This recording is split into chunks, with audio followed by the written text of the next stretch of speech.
پرندہ جب اڑنے کی ٹھان لے تو ہوا کو راستہ دینا ہی پڑتا ہے۔ صبر ایک ایسی سواری ہے جو اپنے سوار کو کبھی گرنے نہیں دیتی، نہ کسی کے قدموں میں، نہ کسی کی نظروں میں۔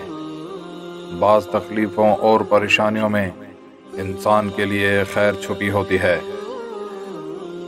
معزز بننا چاہتے ہو تو دوسروں کی عزت کرو، کیونکہ یہ کام معزز بندہ ہی کرتا ہے اور یہی انسانیت کا کمال ہے۔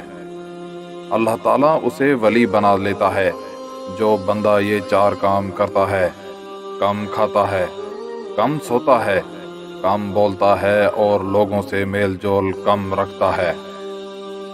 زندگی میں دو لوگوں سے دور رہنا، ایک مصروف اور دوسرا مغرور، کیونکہ مصروف اپنی مرضی سے بات کرتے ہیں اور مغرور اپنے مطلب کے لیے یاد کرتے ہیں۔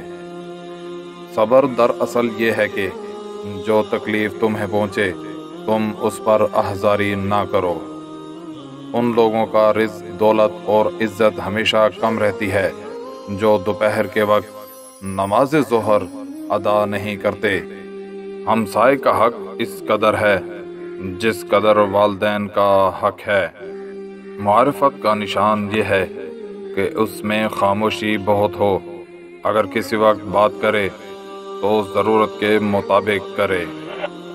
علم یہ ہے کہ آپ کو معلوم ہو کہ کیا کہنا ہے، اور حکمت یہ ہے کہ آپ کو معلوم ہو کہ کب کہنا ہے۔ نیک لوگوں کی صحبت اختیار کرو کہ صحبت میں بڑا اثر ہوتا ہے۔ اس انسان کا رزق کبھی نہیں بڑھ سکتا جس میں یہ دو عادات ہوں: ناشکری کرنا، زنا کرنا۔